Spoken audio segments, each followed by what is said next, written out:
Now, People's Redemption Party was founded by late Malam Aminu Kano on the 21st of October 1978 with the aims and objectives of as follows. One, to liberate the people from the subjugation of the superpowers and to identify the basic factors of modern Nigerian life. Now, how has the party fared more than 40 years after its formation? We have on the morning show this morning Lieutenant Commander Ibrahim Babaina, retired. He is the governorship candidate of the party in Adamawa State, to talk to us about the journey of the party so far and other conversations around the 2023 general elections, especially as it regards his own candidature. Thank you so much for joining us on Daybreak this morning. Thank you. You're welcome. Thank you very much, and it's nice being here. Yes. Well, let's start with the PRP in the contest in this 2023 general elections. How confident are you that your party will be able to do any different than it has done in the past 40 years? Thank you very much. Happy to be here, and thank God for us seeing another day. You mentioned what PRP stands for, those 5 cardinal principles that we've all known People's Redemption Party about. The PRP is the oldest political party in Nigeria right now. When it came from the era of NEPU until in 1978, it became PRP. And political parties have been coming and going, but the PRP has still been here. That means people associate PRP with something significant in Nigeria. Nobody, whoever you mention PRP to, the name Malam Aminu Kano comes up. And when we hear about Malam Aminu Kano, we know what he stood for: confidence, integrity, reliability, and somebody who was out there to change the narrative and make things better for human beings. Yes, the party is referred to as party of the Talakas, the poor, the less, and other people down there. But the party has stood this far for a reason, and that's because of the ideology of the People's Redemption Party. If you look at all the political parties, our presidential candidate is Mr. Kola Abiola, and he has not been part of any of those parties.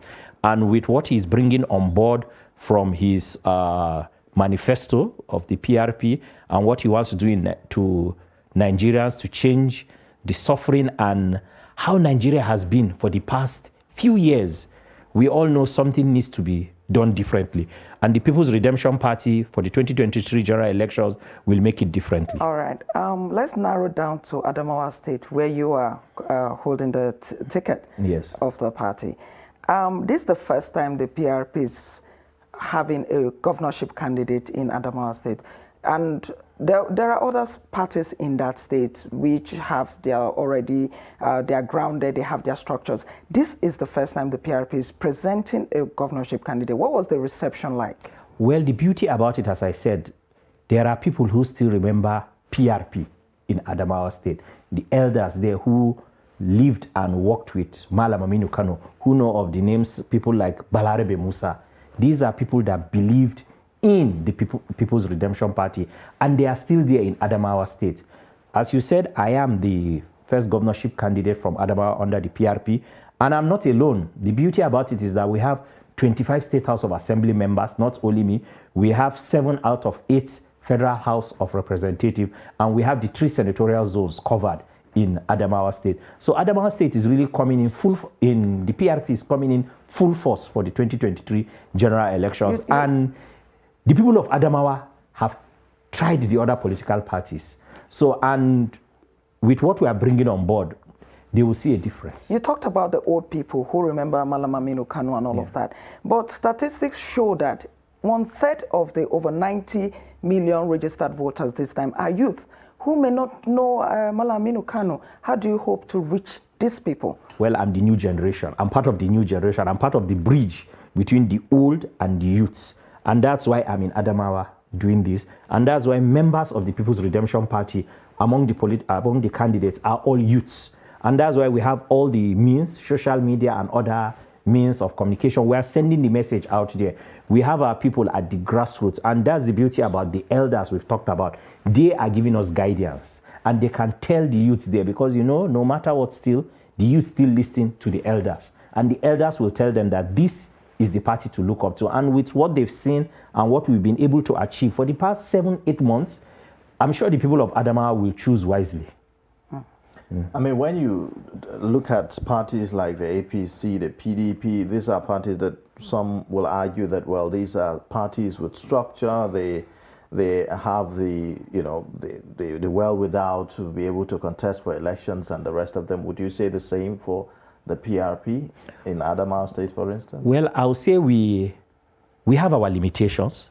Just like those two parties you've called to, they've been in there, they've been trusted with leadership, but they've not been able to deliver and give the yearnings of the people of Adamawa what they need. So and with a lot happening in the country, with other political parties too coming up, PRP might be the solution, not only in Adamawa State, but the whole of the country. So we are out there to make a difference. We are out there to push the narrative, and that's why we came in. Our structure too is the people. 25 State House of Assembly members. This is the first time is there. The same way I'm there. 7 House of Reps and 3 senators. They are all working at the grassroots level, polling unit level, down to wards to ensure that we are victorious in the polls. All right. Adamawa State is one place where women appear to be having a good run. Yes. We have a candidate that's a woman. Yes. What informed your choice of a woman as a running mate? Well, I'm an advocate of the Sustainable Development Goals, and there are 17 Sustainable Development Goals. Goal 5 is gender equality, and I'm an advocate of the girl child. I have a lot of programs for girls and their initiatives to help the girl child. And it was in light of this that when I came in, I told my team, that was even before the party picked a woman as their flag bearer, we actually had plans to have a woman as my running mate.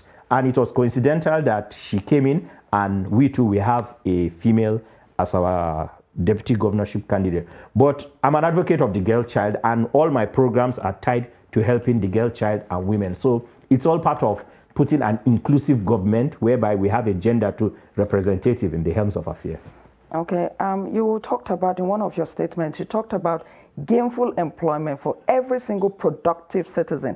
I mean, right now, the figure of unemployed people, citizens, is very high. Yes. How do you intend to do that, looking at, dwindling resources and everything? Well, thank God, we're in the age of the internet. We're in the age of technology. It has bridged the gap. There are a lot of things youths can do. We're hearing about blockchain technology. That space alone can employ and educate a lot of youths. The truth is that it's all about skills, knowledge, and attitudes. So we need to bridge the skills of the youths out there. It looks impossible, it looks daunting, but it can be done. It's been done in other places. We talk about China. China was able to move 800 million people out of poverty in about 40 years. If there's a plan, there's a goal, and there's motivation, it can also happen. Let's not talk about agriculture, farming in Adamawa. That's one of our biggest assets, the land. A lot of the youths there are engaged in farming. And that's another part that we can make farming better than how it was before. We need to bridge farming. We need to bring technology into farming and in agriculture. We also need to, as I said, ICT. That is the place where we can engage our youths in different spheres. All right, maybe we should look at the national level. We see a lot of campaigns. We see the APC, the PDP, we see NNPP, we see the Labour Party. Yes. But we don't see a lot of campaigns from your party and your presidential candidate, Mr. Kola Abiola. Why is that so? Well, yesterday, the presidential was in Plateau, Jos. They had the Northeast rally and North Central rally in Plateau. In the next 2 days, they will also be in Jos for the Northwest rally. So a week ago, they were in Ibadan for the Southwest rally and South and Southeast rally too. Well, I'll not lie to you, it's not been easy, really. And I know election requires funding. That's just the truth, and money to run it. We can't say we are up to par with other political parties, but that's why we've remained this way for a long time. The PRP has been here. And it's the kind of message we have been passing. Parties have come and have gone, but the PRP is still here. We are not at par with those political parties, but we are trying our best. It's not easy, really, I'll tell you. I can give examples in Adamawa State. My source of funding for my campaign, I put it there, is crowdfunding. And it hasn't been easy, really. The more people crowdfund me, the more I go out for my campaigns. It hasn't been easy, but we've been moving along gradually. Yes. Looking at some of the candidates under your platform for the various seats that, across the country, for the Senate, we are seeing that you have only about 45 candidates. Yes. Also for the House of Assembly, 157. You have for governorship, 21, and all that. Don't you think that the spread is something that will be a problem for your party? Yes, thank you with what you've raised. If I go back, I will say it's progress compared to where we are coming from in 2019. If you look at the data of 2019, we didn't have this number of governors running. We didn't have this number of State House of Assembly members running and the House of Reps. So it's a work in progress, and that's why we are reviving the party. And that's why, as you can see me, young blood here, we are here to re-energize the party. It's not going to be easy, but we have to start from somewhere, and that's what 2023 is all about.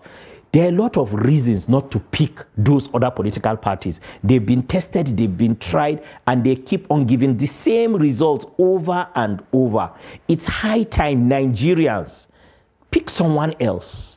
And as we've said, our presidential candidate, among the other presidential candidates, they've been moving from party A to party B. Our presidential candidate is still the person who has not been in any of those parties. The parties you've mentioned, they are from one party to another. They call them light or whatever. But the PRP, this is my first time in politics. And I'm here to build a lasting legacy. And my principles match with the principles of the People's Redemption Party. And that's why we are here, to rebuild it. It's work in progress. But if I look at 2019 and now and what we have, I wasn't here, we are making progress. It's gradual. We'll get there.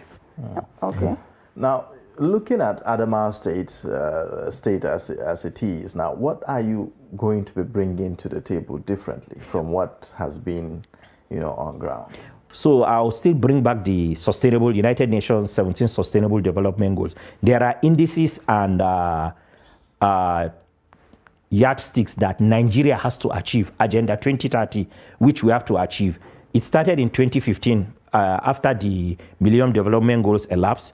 So we've started it, but Nigeria is nowhere there. But if you check the indices of the Sustainable Development Goals, it talked about healthcare, infrastructure, youth employment. These are the things I'm going to really concentrate on. And that's what the message I've been giving the youths there. You've tried those other people, you know them. They will keep on, this, you keep on insanity, you keep on doing the same thing over and over, and you expect a different result. It won't be that way. So that's why I have come with this message. My manifesto in Adamawa is three: security, economy, and education. We need to secure Adamawa first. After it is secured, the economy has to improve. And then with education, Adamawa can progress. And that's why we've put infrastructure, ICT, youth employment, sports, entertainment. The entertainment industry can employ a lot of youths. We've seen Nollywood, we've seen the music industry in Adamawa, we've seen content on social media, what the youths are doing. Our youths are talented and smart. All they need is an enabling environment. And the youths of Adamawa, just like every other youth in the world, is smart, energetic, knowledgeable, and ready to get going.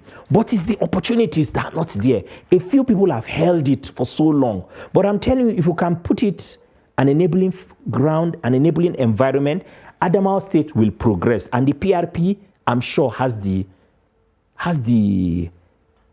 answer to these problems. And the beauty about the PRP, our logo is a key. We are the key to prosperity. We are here to change the narrative, the key. All right, Alhaji Ibrahim, yes. It's 4 days to the presidential election. Yes. We have some parties saying we've locked down this state, we've locked down this state. Some might even say we've locked down an entire region. Yes. Is the PRP going to tell us the areas it has locked down? Well, thank God, we've not had the PRP has gone to any political party. We've been hearing a lot of endorsement, bringing down their structure for this party or that party. The PRP hasn't done that. The PRP hasn't locked anywhere. The beauty about not locking anywhere is on election day, that's when it matters. there's a lot of optics now we've locked here, but at election day when the people step out, because there's a lot of anger in the land and frustration. So it's on election day we will know who has locked where, and I'm sure the PRP is the one to come out open wherever has been locked. All right, then. Well, thank you so much for joining us on the program this morning and giving us all the insights about PRP and your running as well. Thank you very much. We appreciate Thank you.